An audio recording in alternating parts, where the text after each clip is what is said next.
Oh, man, I don't think I could have another drink. Me neither. I think I'm ready to just about float out of here. I could really use some food to soak up some of this beer. Me too. We need something like good and greasy. Well, what's open at this hour in downtown Providence? I know just the place, Ray. Let's head this way toward Dorrance Street. Okay, our destination is just up ahead.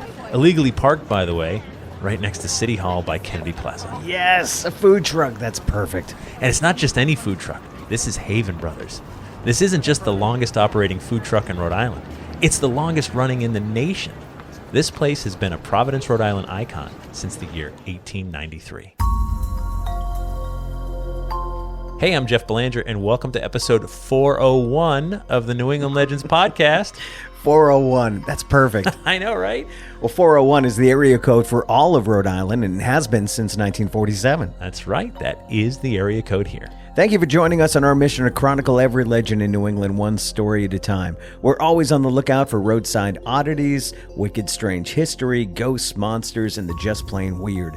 Most of our story leads come from you, so please reach out to us anytime through our website. We'll explore the Haven Brothers Mobile Diner right after this word from our sponsor. Hungry, Ray? Yes, I am. All right, it's a good thing we're here then. So we're standing in front of a truck that's parked on the corner of Dorrance and Fulton Street, right next to Providence City Hall. And it's parked illegally, by the way. Really? Yeah, and it has been for years and years. They've received countless parking tickets, and plenty of people have tried to get them shut down or at least moved from this location. But they obviously have some friends in the building next door because they're still here. So there's a white truck with kind of a tow truck cab and a flatbed behind it. The diner on the flatbed is maybe 30 feet long, stainless steel, like old-time diners, and a set of stairs that folds down to the sidewalk so you can walk inside. On the side of the diner, it reads, "A Providence Tradition, Haven Brothers Diner." Yeah. Should we go inside? Absolutely. I'm starving.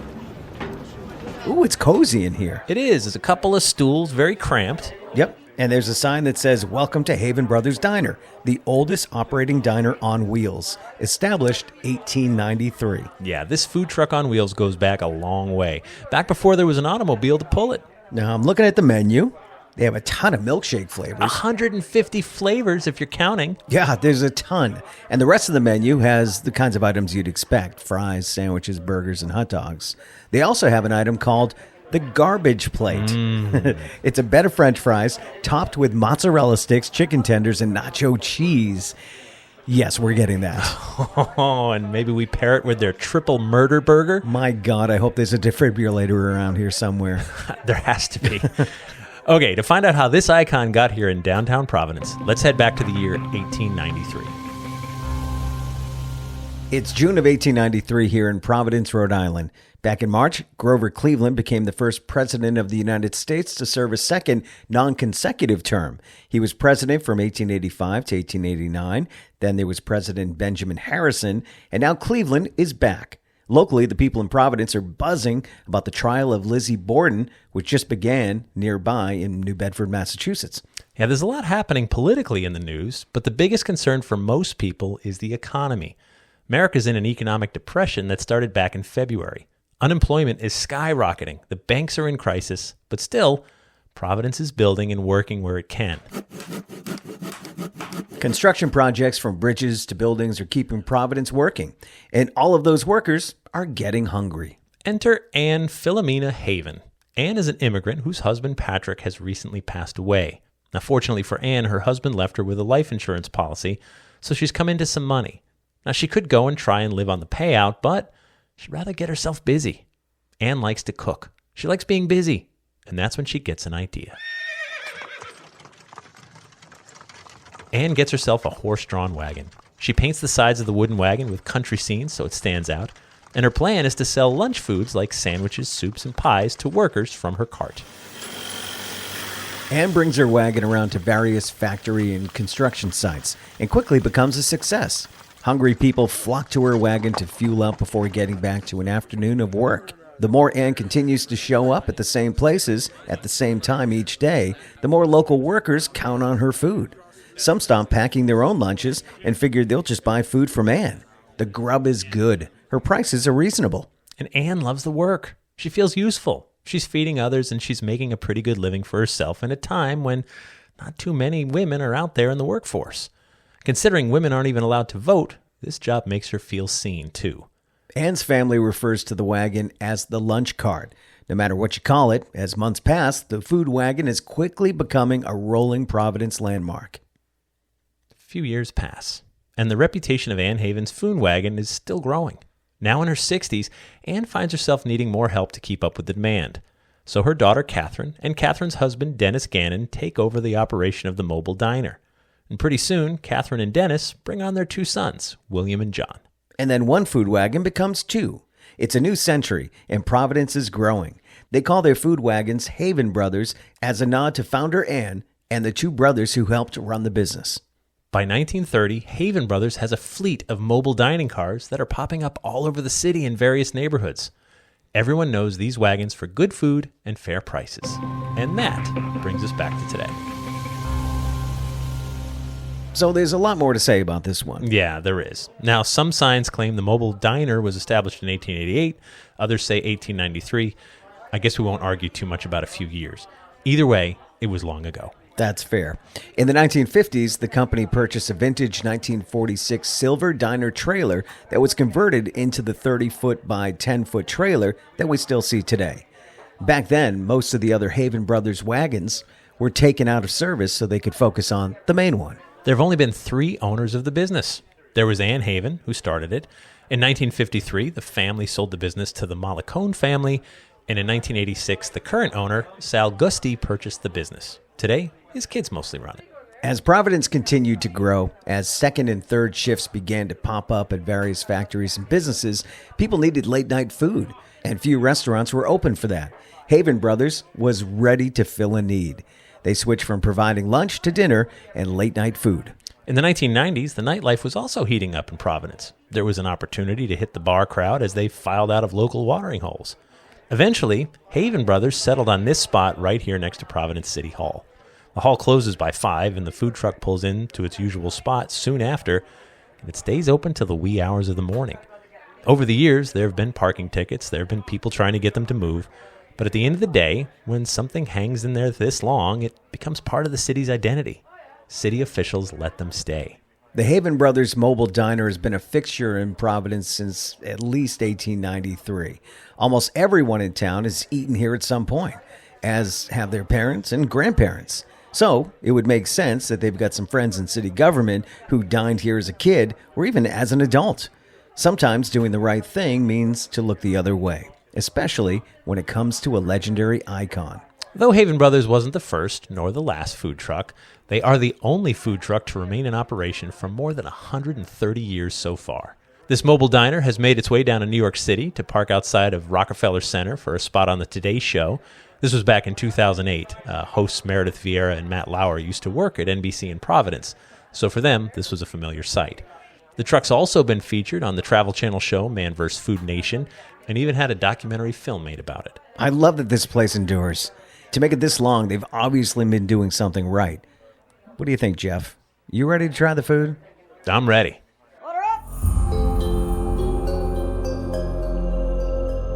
And that takes us to After the Legend, where we take a deeper dive into this week's story and sometimes veer off course. After the Legend is brought to you by the best people we know, our Patreon patrons. They help us financially with our hosting, production, travel, and marketing costs. It takes a lot to bring you 2 shows each week, and our patrons keep us on track. For just $3 per month, you can get early ad-free access to new episodes, plus bonus episodes and content no one else gets to hear, and our whole archive of shows. Please sign up today at patreon.com/New England Legends.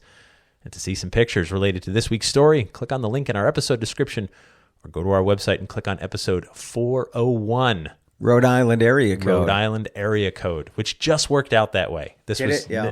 If those who haven't been paying attention, every 6th episode is the same state. So we tend to go in an order. Once in a while, we'll deviate if there's like a timely story or like a holiday or something like that.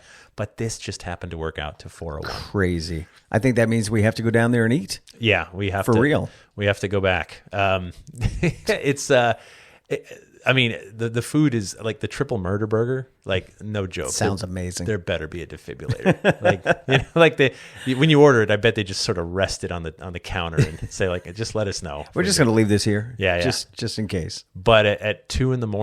when the bars are closed, it's heaven on earth. I love the fact that they stuck to their grounds and stayed in front of City Hall. Yeah. They didn't waver when they were told to leave. They said, "No, this is our home. Yeah. We're going to stay. We'll pay that parking ticket." Yeah. And then eventually it was like, whatever, we can't fight with you guys anymore. Yeah, it's so they're open basically from like 5 p.m. to 3 a.m. daily. Wow. And daily. So like on a Tuesday night at 2 a.m. you could get. There's third shifters. There's people who work late who go there. And I mean, the reality is the restaurants are closed, right? There might be a couple 24-hour fast food places, but this is like a real diner, like right there. Which I think most people would opt for that than McDonald's or Burger King. Any day. When you have to, like a Biggie Bag at Wendy's is the place to go at 2 a.m. around here at least. Sure. But if there was a food truck open, I would definitely go there instead. Totally. And I think it's brilliant that this woman started this thing saying like, I want to be busy, I want to be useful. And started providing food at a reasonable price. Not the first food truck we covered. Remember, I don't remember the specific episode, but Louis Lunch in New Haven. Oh, yes, yeah. You know, he's credited with starting the hamburger. Right. As like someone was in a rush and said, "Hey, I want meat and I want bread. Just put them together and I'll run for it." And they went, "Huh." You know, and so I love that they were sort of. She was filling a need, and she was not the first, by the way. There were food carts, horse-drawn food carts around before her, and she said, "Well, I could do that." I wonder how many lasted though. Not like this, right? I mean, so if the whole world, or even just the United States, how many have lasted as long as she has? None. They are the oldest. They are the oldest. Continuously running in the United States. Not just in New England. No one has made the claim that we've been in business more than 130 years. Now, maybe as a stationary place, like a building. There could have been a restaurant that was there for more than... Sure, there's taverns. Yeah, but we're talking mobile.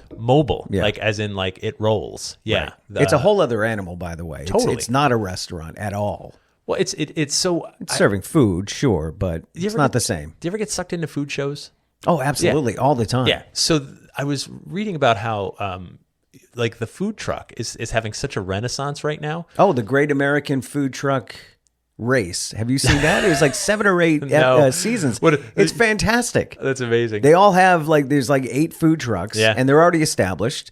And they hit the road, and they have to go to different cities on the way to one specific location. I pictured them doing 90 on a racetrack and making sandwiches. It's kind of like that, but they're timed. They have to do all these challenges, and then one gets like a new food truck or $100,000 at the end. Yeah, it's a fun show. So what I was watching was this, young chefs that have like great ideas for food. Like you need many hundreds of thousands of dollars to buy a decent building because it's got to be in a good spot. Right. You can't just get a restaurant out in the woods. Like you need good location, right? So good locations cost more. So, you need hundreds of thousands of dollars to bite off a restaurant. Your cost to entry in a food truck is way less. Yeah. Right. So it's significantly less. And then you focus on a couple of core things. Like we're going to do paella bowls, or we're going to do sandwiches, or we're going to do whatever. You have to have a theme too. Whatever the thing is, you want to do it. And that's what people come to you for. Like, oh my gosh, I've seen seafood food trucks, right? Yep. Like all kinds. And so suddenly if you start parking in the same spots, for lunch or dinner, these chefs are making a good living. Yeah. They're clearing a good amount, and instead of having all that real estate that they have to pay for, right? And taxes and all the other stuff that goes with it, water leaks and air conditioning. Oh yeah. It's just a food truck. It's sort of like what I did with radio. Yeah. Because a terrestrial radio station costs so much money. So much. And the building itself and the rent and everything. So I'm internet based. It was a lot less money. Sure. And easier to manage and run. And I can be a little bit more specific about what I do. I love it. No, and I think that, and so the food, I'm a fan of food trucks, like in general. When I see one, I'm like, ooh. like if there's like a restaurant over there or a food truck over here, I don't know. I'm more inclined to try the food truck. Absolutely. So image is everything when it comes to a food truck. Oh, totally. I mean, you got to have the right pictures on the front or the right color schemes to draw people in. Yeah. I'm actually putting on a food truck festival at the Doubletree. Stop it. At the end of September. Plug it, you shameless. It is the best little food truck festival in Milford. I think that's great. Yeah. So that it's the 28th or whatever that Saturday is. Okay. I think it's September, which is going to come up soon. I'm only having about 11 or 12. Here's my concern. Yeah. I would want to try all 11 or 12. I know. Are they going to have like little sampler plates? Can they do like teeny Well, that's tiny? up to them. I don't know. I could always ask to see if they would do that. Because I would be bummed if I'm like, oh, I only made it to 6 of them. You know what I mean? Right. Well, I mean, when a sandwich is like $15, $20, sure, yeah. you can't really sample everything. Of course not. No. That's why you need more numbers there, more people there. I was going to have like 20 trucks, and somebody said, oh, you would need 100,000 people for everybody to benefit from that. Sure, that makes sense. So 10 trucks for the first one seems enough. I'm looking at your hat you're wearing right now. Treehouse Brewing. Oh, they have some great food trucks. Not a in sponsor. Charlton. No. But we've both been to Charlton, and they don't serve food, but they have food trucks parked outside. And I can only imagine those food trucks probably pay them a pretty good fee to be able I'm to sure. pull up because, That's the other thing about food trucks. Sometimes you have to pay them to be a part of something. That's right. One food truck wanted a $1,000 an hour guarantee, and if they didn't make it, we'd have to cover that. Yep. Others just pretty much invited themselves. Oh, we want to be there. Yeah. Okay. Yeah. So I have 11 that cost us nothing. Right. But that makes sense because they know I can go park on this corner and I can make $1,000 an hour. Right. Right. And so if you want to pull me from that corner, you got to guarantee me that. And I actually understand it. I hit one. I think it was near Roanoke, Virginia, and it was all like Maryland crab cakes and macaroni and cheese and brisket. Wow. And I had the sampler of all, and all was great. Yeah. You know what I mean? I was like, oh, the mac and cheese is amazing. Oh, the brisket's amazing. Oh, the crab cakes are amazing. Everything was amazing. Food truck. Yeah. They put the ingredients together at home. They cook it right there and hand it to you. And when you can focus on your specialty and not have to worry about the kids' menu, the chicken nuggets, and you can just focus on what you make. Yeah, this is what we do. Yeah. The movie with Jon Favreau. Oh, right. Chef. Chef. Yeah. I love it. I watch it every few months. Yeah, food truck, yeah. But he's a chef that decided to make Cubans out of his food truck. Cuban sandwiches, yeah. And he just focused on that. They were amazing. And Yep. that's a great movie. It is a great movie. Everything We don't have enough movies about food trucks. Clearly. I can't think of another one. Everything he does is great. But yeah, no, I love the idea of the food truck festival. I love the idea that this has become like a Providence icon, that Haven Brothers. Oh, yeah. Like think about that. If they've been around since the 1890s, some say 1888, whatever, we're not going to split hairs over a couple of years. Maybe even your great grandparents ate there. Yeah. At some point. Like, oh, I remember working at the factory and grabbing a sandwich from one of their carts, you know, and then your grandparents did and your parents did, and then you bring your kids, and like that's how businesses endure, right? When there's like a family place that you've been to for generations. And then when you're old enough, you bring your kids, Yeah. and then they bring their kids, because it becomes, like you said, tradition. It's a thing. It's a thing. And but yeah, and who doesn't like the garbage plate? Oh my god, That sounds so amazing. sounds so good. Like I know, And I love that they call it the garbage plate. because it's gonna hurt. You know what I mean? Like it's gonna hurt, but it's gonna be so good going Yeah. down. So I love that. This is definitely a Providence tradition and a Providence icon. And I don't know why, but the fact that it's parked illegally makes me so happy. Yeah. You know what I mean? It gives a character, gives it a story. A little defiance. You know what I Yeah. mean? Like parking tickets are like $15, by the way. Like, so I'm just saying it's Got to not sell a couple sandwiches. it's not a huge, thing to bite off, but and I think their crime, quote crime, is that I think they're taking up like multiple parking spots. And But it's after and, hours. and staying too late. Well, right, they are always there after City Hall closes. Sure. Right, so City Hall closes and then they pull in. That's how it's been. So they're not messing anything up. And so yeah, and it's a great spot right there in the heart of downtown, and can't miss it. And when you're coming out of the bar at 2 a.m., yeah, What a sight. head right to it. Please click that subscribe button because our podcast is free wherever you get your podcasts. We don't want you to miss a thing. We also appreciate it when you reach out to us anytime through our website with your feedback and story ideas. And do us a favor and post a review for us. Those reviews go a long way in helping us grow. We'd like to thank our sponsors. Thank you so very much to our Patreon patrons. And our theme music is by John Judd. Until next time, remember, The Bazaar is closer than you think.